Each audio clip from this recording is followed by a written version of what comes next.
Hey everyone, this is Crystal Carver. I am a 5th grade teacher at Jasper Middle School, and this past year I taught science and social studies. And Jasper Middle School is actually in Pickens County, which is in northern Georgia.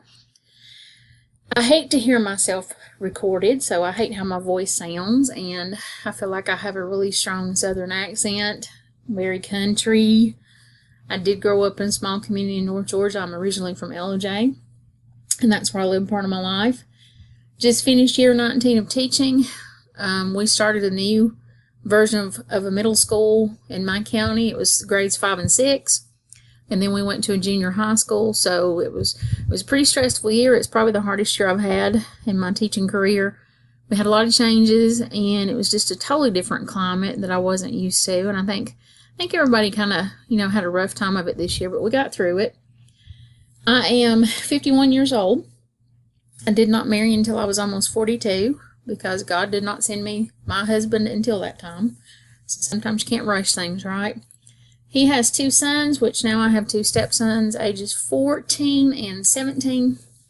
My husband's name is Terry. He's from Robbinsville, North Carolina. So part of the time we're in Robbinsville, like maybe every other weekend, and when we have vacations. The rest of the time we're both working in Georgia, so we don't get to see each other very often. So we say that we are romantically separated.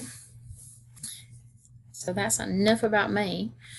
One of my most memorable issues involving gifted students is trying to keep them busy and interested in what is going on. If you give them an assignment and it's not something that will really take them a lot of time, you have to figure out some things that they can do when they're finished, because not all gifted students are avid readers. Some of them are, some of them aren't.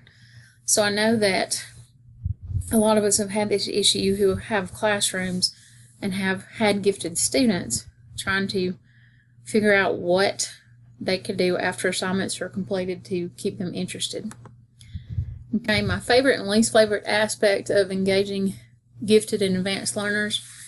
My favorite is having students like one of my former students. His first name is Alan. He was like a little Rain Man. He first qualified for special education services, and then he qualified for gifted services.